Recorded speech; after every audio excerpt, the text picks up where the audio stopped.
This is chapter 6 of The Social Animal. Learning.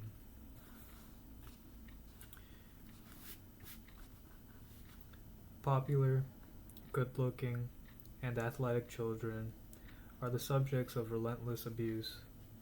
While still young and impressionable, they are force-fed a diet of ugly duckling fables to which they cannot possibly relate. They are compelled to endure endless Disney movies that tell them that true beauty lies inside. In high school, the most interesting teachers favor the brainy students who are rendered ambitious by social resentments and who have time on Saturday nights to sit at home and develop adult-pleasing interests in Miles Davis or Lou Reed. After graduation, the popular and good-looking have a few role models save for local weathermen and game show hosts, while the nerds can emulate any number of modern moguls, from Bill Gates to Sergey Brin.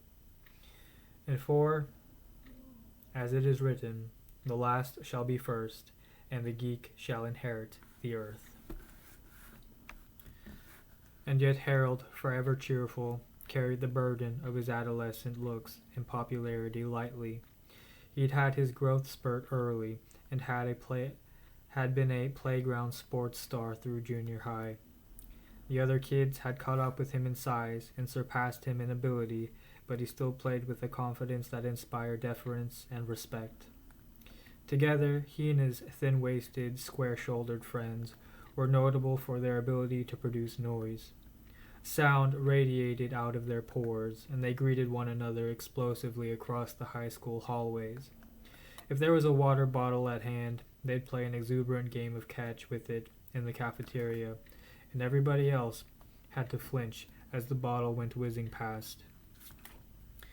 They swapped blowjob jokes with the pretty girls, which turned some male teachers into titillated spectators and reduced the sophomores into puddles of voyeuristic awe. They took delirious pride in the knowledge, never expressed but universally understood, that they were the kings of the school. Harold's relationships with his friends involved maximum body contact and minimum eye contact. They were forever wrestling, shoving, and otherwise engaging in little prowess competitions. Sometimes it seems entire friendships in that group were built around comic uses of the word scrotum, and they were just as foul-mouthed with their female buddies. Harold went out with a string of cute girls successively, and as it turned out, from Egypt, Iran, Italy, and an old wasp family from England. Sometimes it seemed he was using Will and Ariel Durant's Civilization series as a dating manual. And yet he was well liked by adults, and with his friends he was all, "Yo, douchebag!" But in parental and polite adult company, he used the language and a set of mannerisms based on the pretense that he'd never gone through puberty. Unlike many teenagers, he could be sensitive and polysyllabic, and at times he seemed sincere and moved by the global warming awareness pep rallies that were so beloved by teachers and guidance counselors. Harold's high school was structured like a brain, and there was an executive function. In this case, the principal and the rest of the administrators who operated under the illusion that they ran the school. But down below, amidst the lockers and in the hallways, the real work of the organism took place. The exchange of notes, saliva, crushes, rejections, friendships, feuds, and gossip. There were about 1,000 students and therefore roughly 500,000 relationships, the real substance of high school life. The people in the executive suites believed that the school existed to fulfill some socially productive process of information transmission, usually involving science projects on poster boards. But in reality, of course, high school is a machine for social sorting. The purpose of high school is to give young people a sense of where they fit into the social structure. In 1954, Muzaffar Sharif conducted a famous social science experiment. He gathered a homogeneous group of 22 schoolboys from Oklahoma and took them to a campground in Robbers Cave State Park. He divided the 11-year-old boys into two groups who gave themselves the names the Rattlers and the Eagles. After a week of separation, the research team arranged for a series of competitive games between the two groups. Trouble started immediately. The Rattlers put their flag on the backstop of their baseball field, and the Eagles tore it down and burned it. After a tug-of-war match, the Rattlers raided the Eagles' cabins and trashed their property and stole some clothing. The Eagle armed themselves with sticks and raided the Rattlers' unit, and when they returned, they prepared for the inevitable retaliation. They put stones in socks and so they could smash their enemies in the face. The two groups developed opposite cultures. The Rattlers cursed, and so the Eagles banned cursing, and the Rattlers posed as toughs, and so the Eagles organized prayer sessions. The experiment suggested what dozens of later experiments confirmed. People have a tendency to form groups even on the basis of the most arbitrary characteristics imaginable, and when groups are adjacent, frictions will rise. In Harold's high school, nobody put rocks in socks. There, life was dominated by a universal struggle for admiration. The students divided into the inevitable cliques, and each clique had its own invisible pattern of behavior. Gossip was used to spread information on how each person in a clique was supposed to behave and to cast social opprobrium on those who violated the rules. Gossip is the way groups establish social norms. The person spreading the gossip gains status and power by demonstrating his superior knowledge of the norms, and the person listening receives valuable information on how not to behave in the future. At first, Harold's primary concern was being a good member of his clique, and social life absorbed his most intense energies. Fear of exclusion was his primary source of anxiety. Understanding the shifting rules of the clique was his most demanding cognitive challenge. Students would burn out if forced to spend their entire day amidst the social intensity of the cafeteria and the hallway. Fortunately, the school authorities also schedule dormant periods, called classes, during which students can rest their minds and take a break from the pressures of social categorization. Students correctly understand, though adults appear not to, that socialization is the most intellectually demanding and morally important thing they will do in high school. The mayor. One day at lunchtime, Harold paused to look around the school cafeteria. High school would soon be over for him, and he wanted to absorb this scene. Around him, he observed the primordial structures of high school life. Individual students would come and go, but cafeteria geography was forever. From time immemorial, the school royalty, the clique to which he now belonged, had sat at the table in the center of the room. The honors kids sat by the window, the drama girls by the door, with the pimpled young rockers hanging out hopefully nearby, and the faux hippies tended to hang out by the trophy case, the normals along the tables by the bulletin boards, just to the right of a mix of fringier groups, the hemp brigades and the Pacific thugs, and the Asian American kids who pretended not to do their homework. Harold was Facebook friends with 2 or 3 people in each of these groups, for his gregariousness made him something of an ambassador from the nation of jockdom to the rest of the school, and he spent large parts of his lunch period walking around the cafeteria exchanging greetings far and wide. As a freshman, he'd hung out with whoever was proximate, and then sophomore and junior years, he'd been tightly bound into his clique. But as a senior, he'd found himself breaking out of it, both out of boredom with the same old friends and because he was growing secure enough in his identity to wander and enjoy people of all sorts. You could practically see his posture change as he sauntered around the cafeteria, crossing from one cognitive neighborhood to another and falling into each clique's argot and social rituals. He took on the mood of rushed anxiety when he was with the honors kids, who were extracurricular sluts and always had somewhere else they had to be. He put his arms around the waist of the leader of the black student group and made the sort of racially charged joke that make all the adults go tense, but which the students don't seem to mind. The freshman jocks who had to eat their lunch on the floor near the lockers were meek around him, and as a result he was gentle. The eyeliner girls who cultivated a defensive wall of jaundiced disdain actually looked cheerful for once.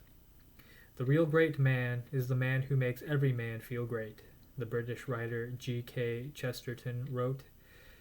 Harold spread a little drop of good cheer wherever he landed. There'd be a group of adolescents sitting around in a circle, their heads bowed, as they silently texted each other notes across the table. And suddenly, Harold would appear from above, and they'd all look up, beaming, "Howdy, Mater." One of them would jocularly shout out before Harold moved on, for he had developed a reputation for this sort of lunchroom canvassing. The social sense. Harold had the ability to scan a room and to automatically pick up 100 small social dynamics.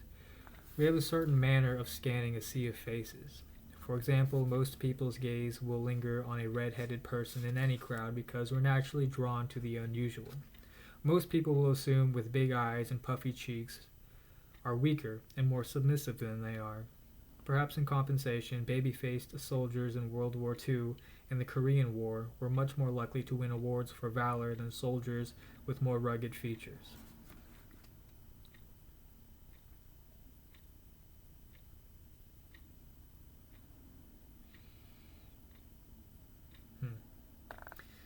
Harold could intuit which groups permitted drug use and which groups didn't.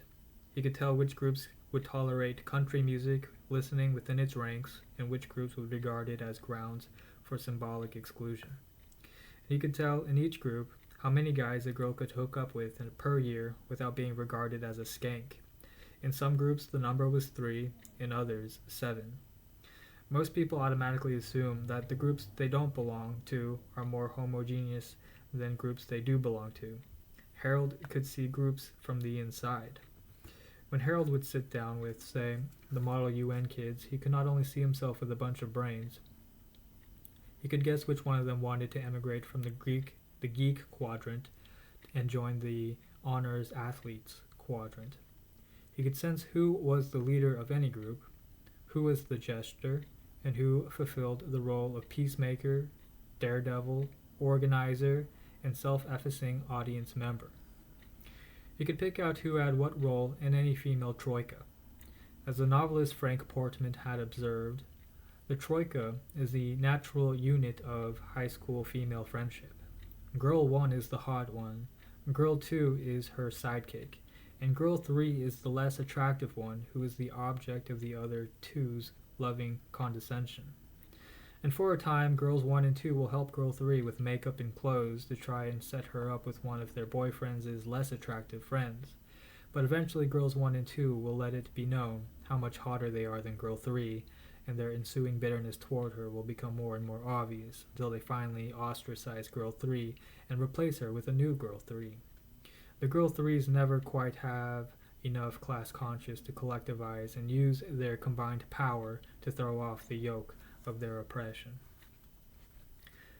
Harold had impressive social awareness, and yet as he sauntered down the hall and entered a classroom, a slight change came over him.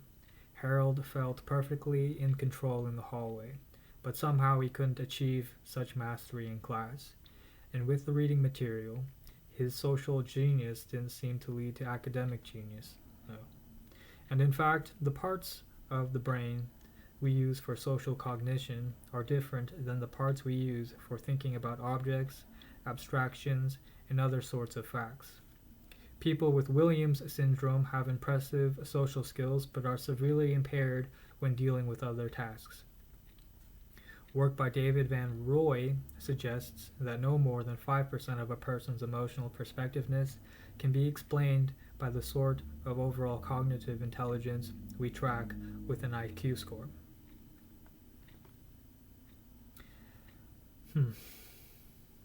Sitting there in the classroom waiting for the lecture to begin, Harold would lose the sense of command he possessed in the hallway. He looked over at the brains in front of the room and decided he wasn't one of them. He could get B+s and say productive things in the classroom discussions, but his was rarely the answer that made the teachers glow. Somewhere along the lines, Harold had concluded that he could do decently well in school, but he was not intelligent, though if you had asked him what being intelligent means, he wouldn't have been able to give a precise answer. Hot for teacher. Harold settled into his seat in English class. Truth be told, Harold was sort of in love with his English teacher, which was embarrassing because she wasn't his type. Miss Taylor had resented the jocks back in her own high school. She'd been more of the sensitive artist in her teenage years, and she'd formed her adult identity in accordance with Tom Wolfe's rule of the high school opposite. This rule holds that in high school, we all fall into social circles and become acutely aware of which personality types are our social allies and which are our social opposites.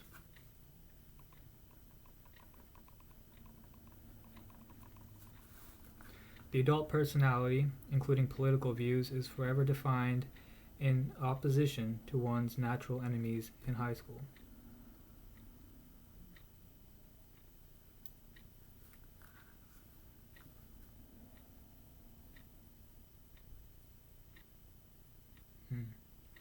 Miss Taylor was thus forever destined.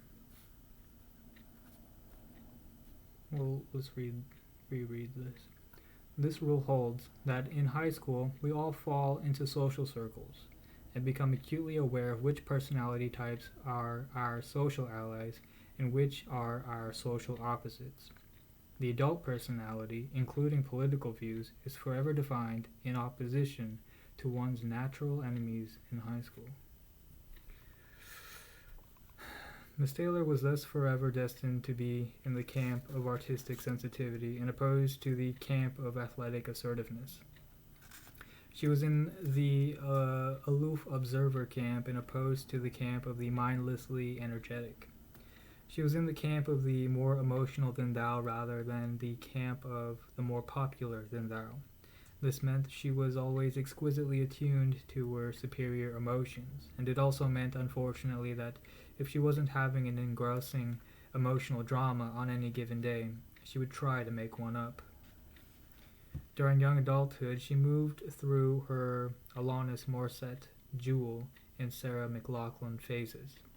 She marched and recycled and joined the boycotts of the virtuous, and she could be counted upon to be moody at big events, proms, weddings, senior week at the beach, in a way that set her off from carousing hordes of callow youth.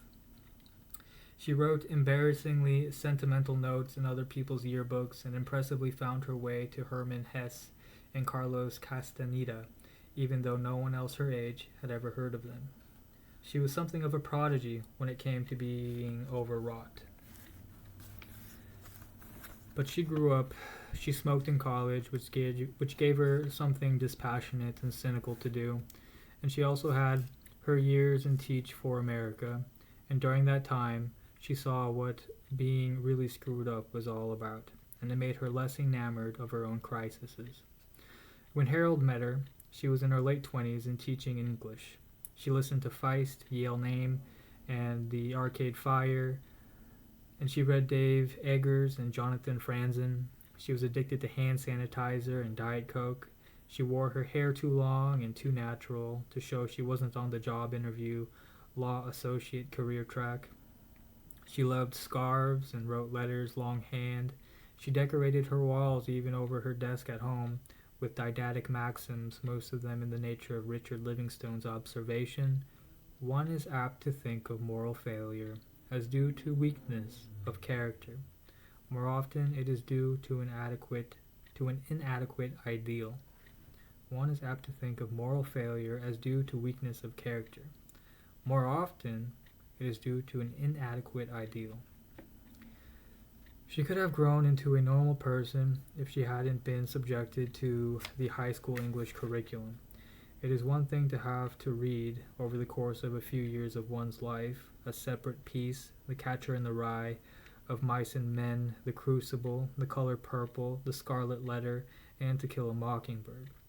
And it is another thing to have to teach these books, period after period, day after day, year after year. One cannot emerge unscathed. They wheedled their way into their mind, and before long she became a matchmaker. She decided it was her role in life to look deeper into her students' souls and diagnose their core longing, and then match that person with a piece of middle-brow literature that would uniquely change his life. She would stop her students in the hallway, and she would press a book into their hands, and with a trembling voice she would tell them, "You are not alone." It had never occurred to many of these kids that they were alone, but Miss Taylor, perhaps overgeneralizing from her own life, assumed that behind every cheerleader, behind every band member, behind every merit scholar, there was a life of quiet desperation. And so she offered books as salvation, and she saw books as a way to escape isolation and feel communion with those who feel. This book saved my life, she would tell her students. One by one, in hushed whispers after class, she would invite them into the church of those who are redeemed by high school reading lists. She would remind them that when times are dark, when the suffering is unbearable, there is still Holden Caulfield to walk this path with you. And then she would cavil. Her eyes would well up, her heart would be touched, and sometimes just looking at her in this saccharine state was enough to give an average adult diabetes. But there was one other fact about Miss Taylor that was undeniable. She was a great teacher. Her emotional neediness was all directed to the task of reaching teenagers, and in that business subtlety and reticence have no place. All of the sentimental qualities that made her hard to take in adult company made her a superstar at school.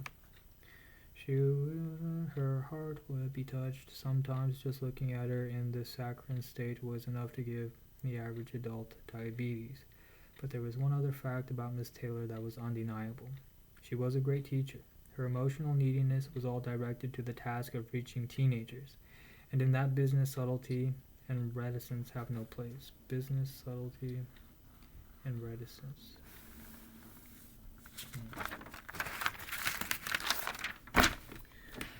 Reticence. Opprobrium.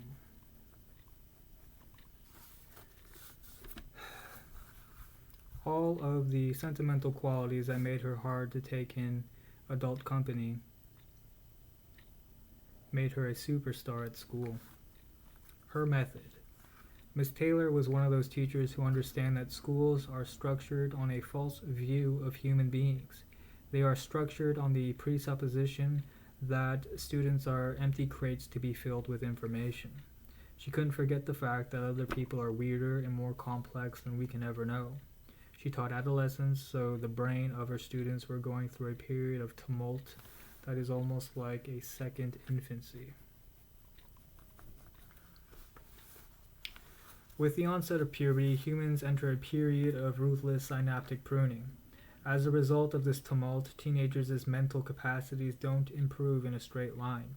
In some studies, 14-year-olds are less adept at recognizing other people's emotions than 9-year-olds, and it takes a few more years of growth and stability before they finally catch up with their former selves. Then, of course, there are the hormone hurricanes. The pituitary glands in her female students are suddenly churning to life. Just as in early childhood, estrogen is flooding their brains. That deluge produces a sudden leap in both critical thinking skills and emotional sensitivity. Some teens are suddenly sensitive to light and dark. Their moods and perceptions change minute to minute, depending on hormonal surges. In the first 2 weeks of a teenage girl's menstrual cycle, for example, surging estrogen levels seem to make the brain hyper and alert. And then in the final weeks, a wave of progesterone sedates brain activity. You can tell a teenage girl, that her genes are cut too low, Luann Brizendine writes, and one day she'll ignore you. But catch her on the wrong day of her cycle, and what she hears is that you're calling her a slut or telling her she's too fat to wear those jeans. Even if you didn't say or intend this, it's how her brain interprets your comment. And as a result of hormonal surges, boys and girls begin to react differently to stress. Girls react more to relationship stress, and boys, with 10 times more testosterone pumping around in their bodies, react to assaults on their status. Both have a tendency to freak out at the oddest moments. At other times, they can be astonishingly awkward. Miss Taylor wondered why her students were generally incapable of smiling naturally in front of a camera. Plagued by self-consciousness, they put on these uncomfortable half smiles that made them look like they're going to the bathroom. Her general presumption was that while she's trying to reach English, Every single boy in her class is secretly thinking about masturbation. Every single girl in her class is secretly feeling lonely and cut off. Miss Taylor would look out over a sea of faces in her classes. She'd have to remind herself that those placid and bored expressions are deceiving. There's mayhem within. When she puts a piece of information in front of a student, that kid's brain doesn't just absorb it in some easily understandable fashion. As John Medina writes, the process is more like a blender left running with the lid off. The information is literally sliced into discrete pieces as it enters the brain and splatters all over the insides of our mind. Don't exaggerate the orderliness of their thoughts, she'd tell herself. The best she could hope to do, was to merge old patterns that were already there with new patterns from what she was trying to teach. As a young teacher, she ran across a book called Fish is Fish. It's about a fish who becomes friends with a frog, and the fish asks the frog to describe the creatures that exist on land. The frog complies, but the fish can't really grasp what he's saying. For people, the fish imagines fish who walks on their tail fins. And for birds, the fish imagines fish with wings. And cows are fish that have udders.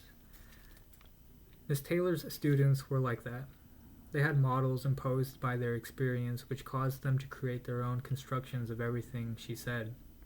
Don't think the methods teenagers use to think today are the same methods they will use tomorrow. Some researchers used to believe that people had different learning styles, that some people are right brain and some people are left brain, some people are auditory and some people are visual. There's almost no credible evidence to support this view, and instead we all flip back and forth between different methods depending on the context. And of course Miss Taylor wanted to impart knowledge, the sort of stuff that shows up on tests. But within weeks, students forget 90% of the knowledge they learn in class anyway. And the only point being a teacher is to do more than impart facts. It's to shape the way students perceive the world and to help a student absorb the rules of discipline. The teachers who do that, they get remembered. She didn't so much teach them as apprentice them. Much unconscious learning is done through imitation. She exhibited a way of thinking through a problem, and then hoped her students participated along with her. She forced them to make mistakes. The pain of getting things wrong and the effort required to overcome error creates an emotional experience that helps burn things into the mind. She tried to get students to interrogate their own unconscious opinions. Making up your minds, she believed, is not like building a wall. It's more of a process of discovering the idea that already exists unconsciously. She wanted kids to try on different intellectual costumes to see what fit, and she also forced them to work. For all of her sentimentality, she did not believe in the notion that students could just follow their natural curiosity. She gave them homework assignments they did not want to do, and she gave them frequent tests, intuitively sensing that the act of retrieving knowledge for a test strengthens the relevant networks in the brain. And she pushed, and she was willing to be hated. Miss Taylor's goal was to turn her students into autodidacts. She hoped to give her students a taste of the emotional and sensual pleasure discovery brings, the jolt of pleasure you get when you work hard, suffer a bit, and then something clicks. She hoped her students would become addicted to this process, and they would become, thanks to her, self-teachers for the rest of their days. That was the grandiosity with which Miss Taylor conceived of her craft. The Hunt. Harold found Miss Taylor absurd for the first few weeks and then unforgettably forever after. The most important moment of their relationship came one afternoon as Harold was moving from gym class to lunch. Miss Taylor had been lurking in the hallway, camouflaged in her earth tones against the lockers, and she spotted her prey approaching at normal speed. For a few seconds, she stalked him with a professional calm and patience, and then during a second, when the hallway crowds parted and Harold was vulnerable and alone, she pounced. She pressed a slim volume into Harold's hand This will lift you to greatness. It was a used copy of a book called The Greek Way by a woman named Edith Hamilton. Harold would remember that moment forever, and later Harold would learn that the Greek way has a tainted reputation among classicists, but in high school it introduced him to a new world. It was a world alien yet familiar. In classical Greece, Harold found a world of combat, competition, teams, and glory. Unlike his own world, he found a world in which courage was among the highest of virtues, in which a warrior's anger could propel history, in which people seemed to live in bold colors. And there was little in Harold's milieu that helped him come into his own masculinity, but classical Greece provided him a language and set of rules. Edith Hamilton's book also introduced him to a sensation that he had not experienced before, of being connected into something ancient and profound. Hamilton quoted a passage from Aeschylus: God, whose law is it that he who learns must suffer? And even in our sleep, pain that cannot forget falls drop by drop upon the heart, and in our own despite, against our will, comes wisdom to us by the awful grace of God. Harold did not fully understand that passage, but he sensed that somehow it carried an impressive weight. He followed Hamilton's book with others, reading on his own, in search of that sensation of connecting with something mystical across the ages. He had always studied and paid attention in the manner of a professional student, in order to get into the sort of college he would be proud to mention at parties. But he began to read about Greece in a different way, with a romantic yearning to discover something true and important. He read this material out of a sense of need, and he went on to read popular histories, and he saw movies about ancient Greek life, most of them bad, such as 300 and Troy. In a high school fashion, he dipped into Homer, Sophocles, and Herodotus. Miss Taylor watched all this with exuberant attention, and one day they met during a free period to chart a plan of study. It started, of course, under bare fluorescent lights in a normal classroom, while she and Harold sat at desks slightly too small for their own legs. Harold had decided, or been cajoled, into doing his senior honors paper on some as yet undetermined aspect of ancient Greek life, and Miss Taylor was going to be his faculty advisor. And so Harold sat there listening to her as she went on excitedly about the project ahead. Her enthusiasm was contagious. It was fun to talk with her one-on-one. Studies of language acquisition have found that the quickest learning comes from face-to-face tutoring. The slowest learning comes from video or audio tapes, and plus there was something alluring about having a smart, attractive older woman talking about a mystery of intense interest to him. Miss Taylor's theory about Harold was that he was a popular athletic high school boy who also showed flashes of idealism, and she'd noticed it in their classroom discussions, a desire for loftiness, a desire to be part of something higher than normal life. Miss Taylor had originally given Harold that Hamilton book because the ancient Greeks offer boys a vision of greatness that seemed to inspire them. And when they met, she suggested that Harold write his senior paper linking classical Greek life to some aspect of high school life. Miss Taylor was a big believer in the idea that creativity comes when two desperate fields crash into one mind, like two galaxies merging in space. She was a big believer in the notion that everybody should have two careers, two perspectives for looking at the world, each of which provided insights into the other. In her case, she was a teacher by day, and less successfully, but not less importantly, a singer-songwriter by night. Step 1.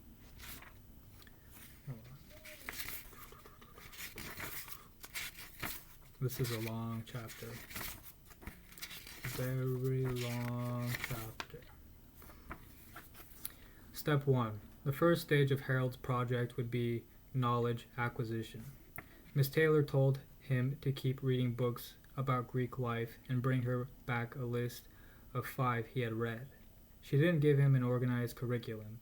She wanted him to find these books the way adults find books when they get interested in a subject, by browsing Amazon or the bookstore, by word of mouth, and by chance. She wanted him to get information from different kinds of books and different kinds of authors so that his unconscious would actively work to weave it all together. In the first stage, it didn't matter if Harold's research was a little dilettantish. Benjamin Bloom has found that teaching doesn't have to be brilliant right away. The effect of this first phase of learning seemed to be to get the learner involved, captivated, hooked, and to get the learner to need and want more information and expertise. And so long as Harold was curious and enjoying his quest, he'd be developing a feel for Greek life, a certain base level of knowledge about how the Athenians and the Spartans lived, fought, and thought. This concrete knowledge would serve as the hook upon which all subsequent teaching would be hung. Human knowledge is not like data stored in a computer's memory bank. A computer doesn't get better at remembering things as its database becomes more crowded. Human knowledge, on the other hand, is hungry and alive. People with knowledge about a topic become faster and better at acquiring more knowledge and remembering what they learn. In one experiment, third graders and college students were asked to memorize a list of cartoon characters. The third graders had much better recall because they were more familiar with the subject matter. In another experiment, a group of 8 to 12-year-olds who had been classified as slow learners and a group of adults with normal intelligence were asked to recall a list of pop stars. Again, the younger slow learners did much better. Their core knowledge improved performance. Miss Taylor was helping Harold lay down some core knowledge, and Harold read about the Greeks whenever he had the chance. At home, on the bus, after dinner, and this made a difference. Many people believe you should set aside a specific place to do your reading, but a large body of research shows that people retain information better when they alternate from setting to setting. The different backgrounds stimulate the mind and create denser memory webs. After a few weeks, he came back with 5 books, and he had read popular histories of the battles of Marathon and Thermopylae, a biography of Pericles, a modern translation of the Odyssey, and a book comparing Athens to Sparta. These books willy-nilly filled in his picture of the life, values, and the world of ancient Greeks.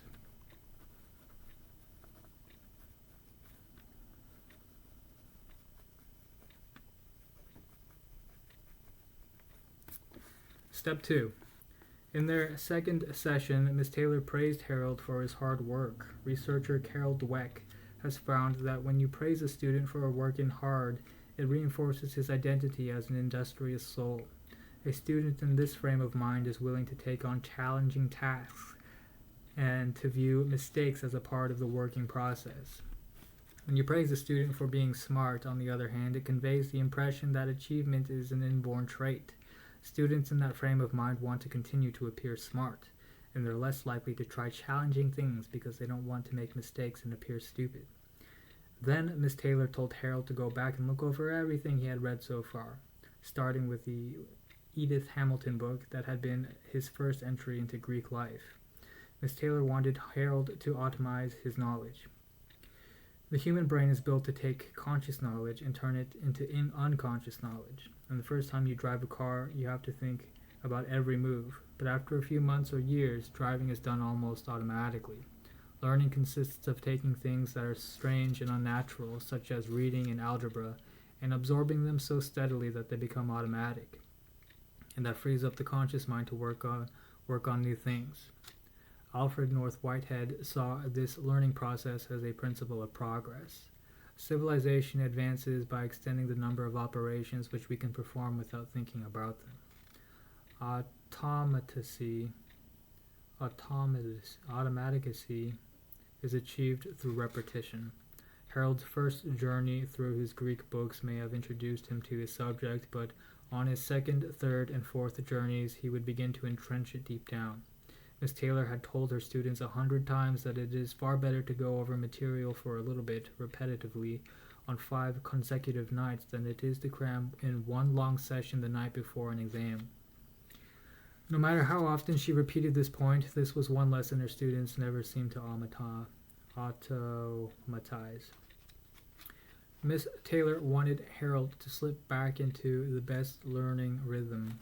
A child in a playroom instinctively understands how to explore, and she starts with Mom and then ventures forth in search of new toys. She returns to Mom for security and then repeats her ventures forth, and then it's back to Mom and out again to explore. The same principle applies to learning in high school and beyond. It is a process of what Richard Ogle, the author of Smart World, calls reach and reciprocity. Start with the core knowledge in a field and then venture out and learn something new, and then come back and reintegrate the new morsel of what you already know, and then venture out again, and then return back and forth again and again. As Ogle argues, too much reciprocity and you wind up in an insular rut. Too much reach and your efforts are scattershot and fruitless. Miss Taylor wanted to slip Harold into his rhythm of expansion and integration. Harold groaned when she told him to read everything again. He thought he'd be bored out of his mind going back and reading the same books he'd already finished. He was stunned to find that the second time through they were different books. He noticed entirely different points and arguments. Sentences he had highlighted seemed utterly pointless now, whereas sentences he had earlier ignored seemed crucial. The marginalia he had written to himself now seemed embarrassingly simple-minded. Either he or the books had changed. And what had happened, of course, is that as he had done more reading, he had unconsciously reorganized the information in his brain. And thanks to a series of internal connections, new aspects of the subject seemed important, and old aspects which had once seemed fascinating now seemed mundane. He had begun to inhabit the knowledge differently and see it in a new way, and he had begun to develop expertise. Harold was not a real expert in ancient Greek history, of course, or ready for his exam at Oxford, but he had crossed the white belt threshold of expertise, and he had come to see that learning is not entirely linear. There are certain breakthrough moments when you begin to think of and see the field differently. The easiest way to understand this is to examine the expertise that chess grandmasters possess. In one exercise, a series of highly skilled players and a series of non-players were shown a series of chessboards for about 5 to 10 seconds each. On each board, 20 to 25 pieces were arrayed as if in an actual game. The participants were later asked to remember the positions on the board. The grandmasters could remember every piece on the board, and the average players could remember about 4 or 5 pieces. It is not that the chess grandmasters were simply a lot smarter than the others. IQ is surprisingly not a great predictor of performance in chess, nor is it true that the grandmasters possess incredible memories.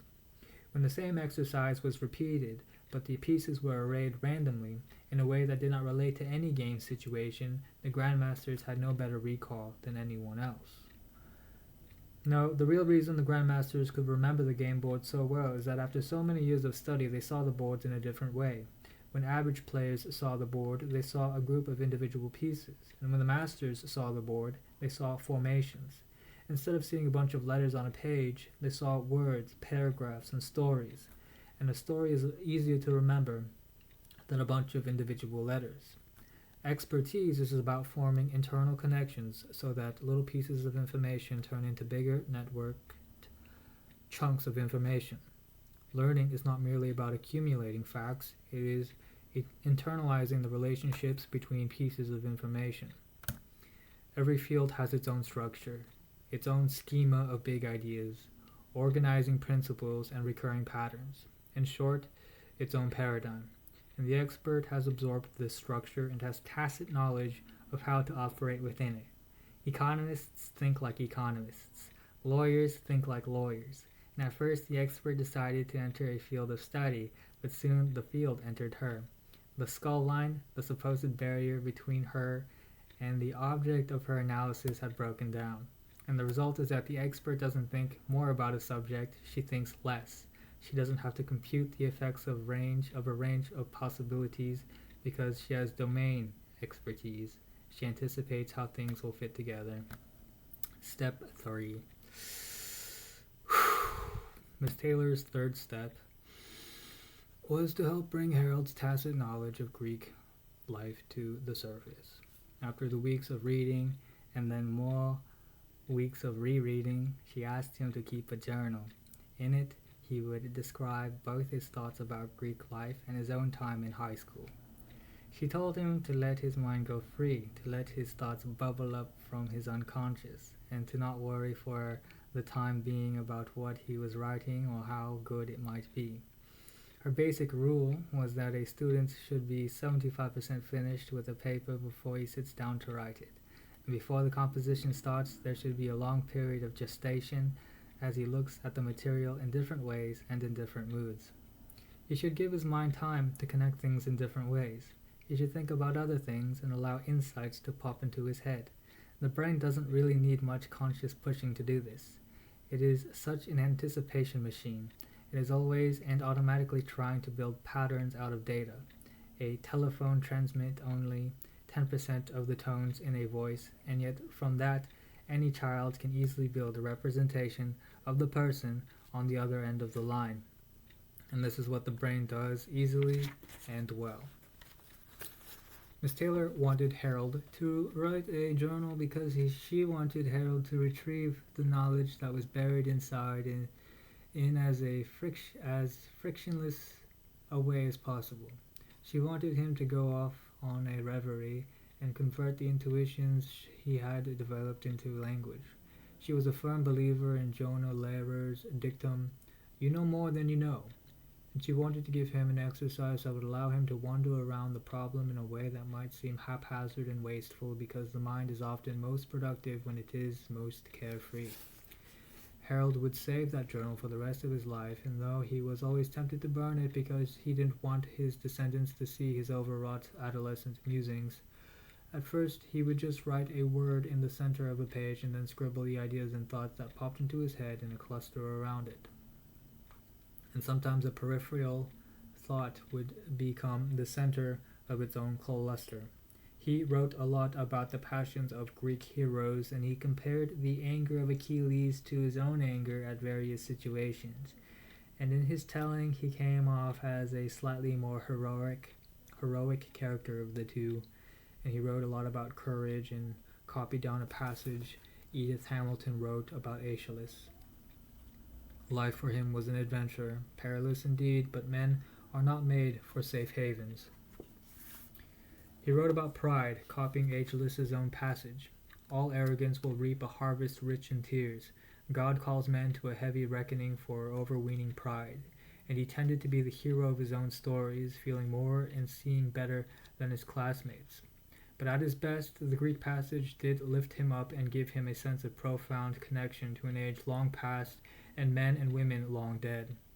"I make honorable things pleasant to children," one Spartan teacher boasted, and this contact with excellence inspired Harold. He experienced a feeling of historical ecstasy late one night, reading and writing a journal entry about Pericles' funeral oration. He began to share the Greek sense of the dignity and significance of life, and he also began, especially in his later journal passages, to make judgments and connections. He wrote one passage about the difference between the warlike Achilles and the subtle Odysseus. He began to notice the ways in which he was different from the Greeks, and there were troubling passages where they seemed to lack all sympathy. They were great in expressing the competitive virtues, like seeking glory, but they were not so great when it came to the compassionate virtues, like extending a sympathetic hand to those suffering or in need. They seemed to lack an awareness of grace, of God's love, even for those who did not deserve it. And after a few weeks, Miss Taylor asked to see Harold's journal. He was reluctant to share it because so many personal thoughts had found their way in there. And with a male teacher, he never would have allowed himself that vulnerability. But he trusted her, and one weekend he let her take it home. She was struck by its nearly schizophrenic quality. Sometimes Harold wrote in a portentous, Gibbonesque voice, and sometimes he wrote like a child, and sometimes he was cynical, and sometimes literary, and sometimes scientific. And the mind wheels, Robert Ornstein has written. It wheels from condition to condition, from emergency to quiescence, from happiness to concern. As it wheels among different states, it selects the various components of the mind which operate in that state. There didn't seem to be one Harold represented in this journal, but dozens of them, and Miss Taylor wasn't sure which one she would find as she turned each page. Ed School had not prepared her for the multiplicity inside the mind of even a single student. How do you teach a classroom of Sibyls, Miss Taylor wondered, who are breaking apart and reforming moment by moment in front of you? Still, she was thrilled, and this happened only once every few years, to have a student seize on her suggestion and leap so far ahead. Step 4. After a few weeks, Miss Taylor decided Harold was ready to move on to step 4 and the final stage of the exercise. The best learners take time to encode information before they begin work on their papers, and Harold had now spent months encoding and recoding information. It was time to make an argument and bring it all to a point. Harold had drawn a picture called Pericles at the Prom in one of his journal entries.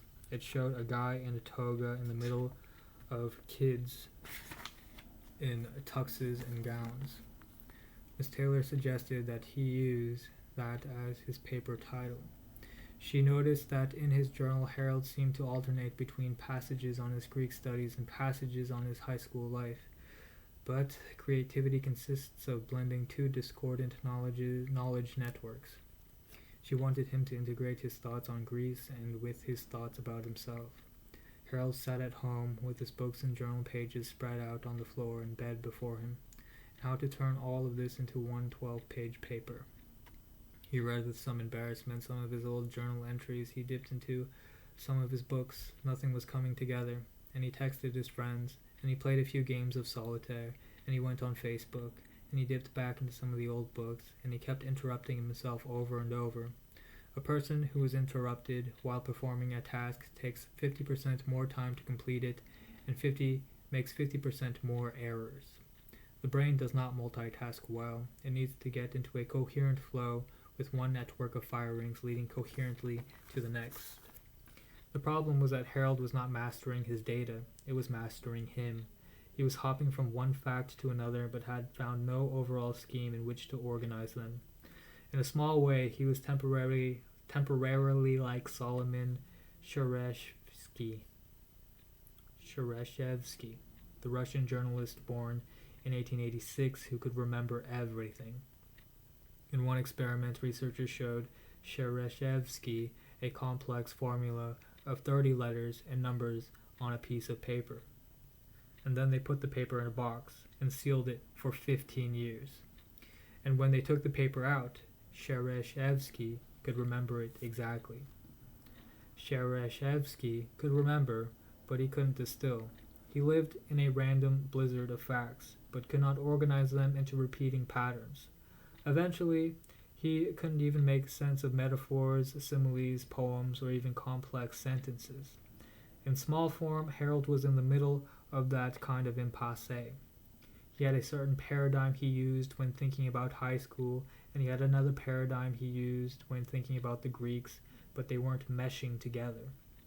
They had no core argument for his paper, and being a normal 17-year-old kid, he quit for the night. And the next night, he turned off his phone and closed the web browser.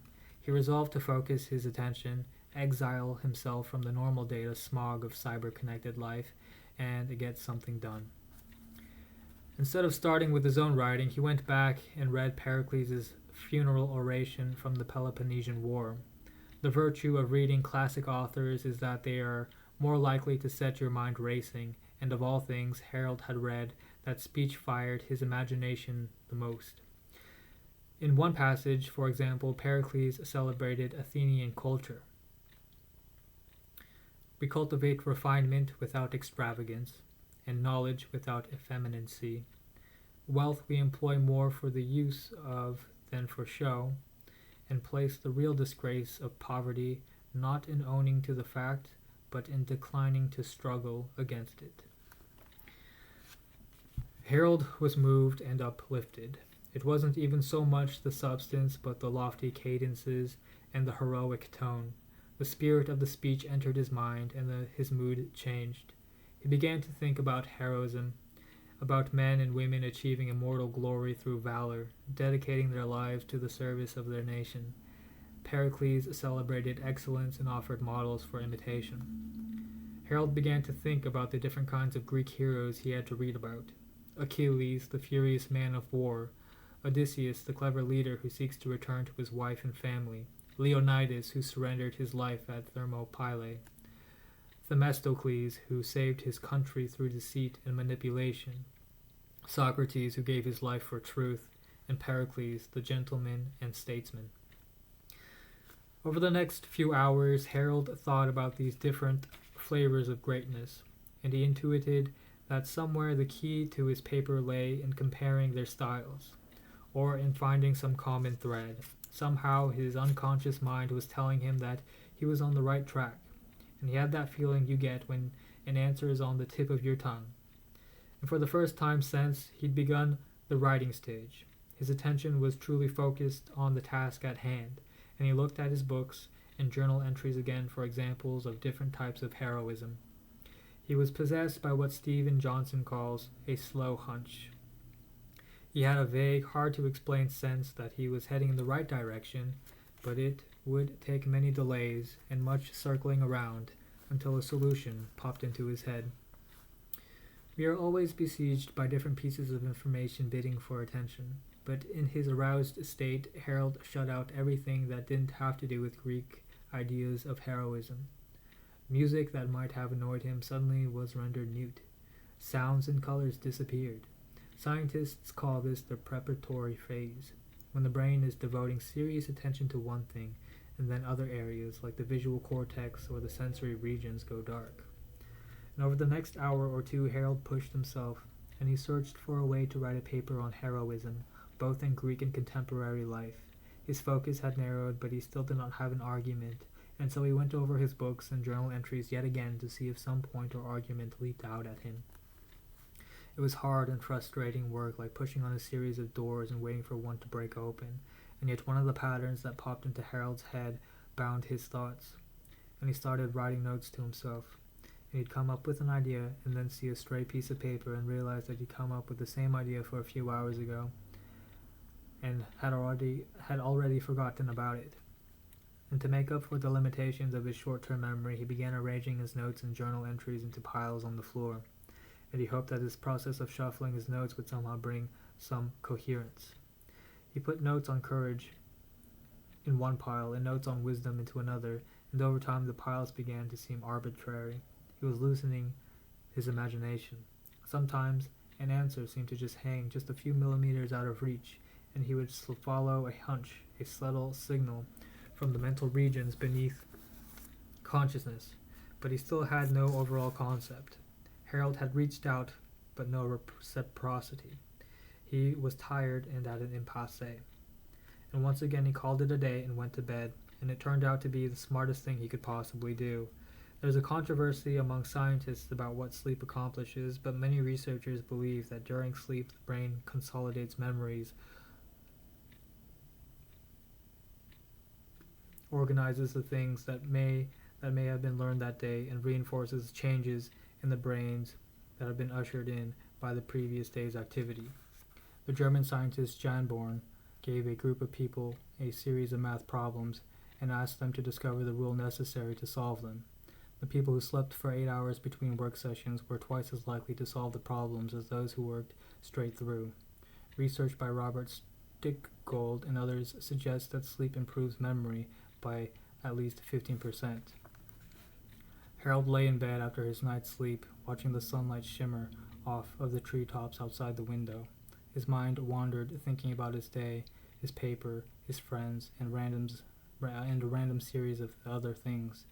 In these sorts of early morning states, people's right brain hemispheres are unusually active, and this means his mind wanders over remote domains, not tightly focused on one thing. His mental state was loose and casual, and then something happened.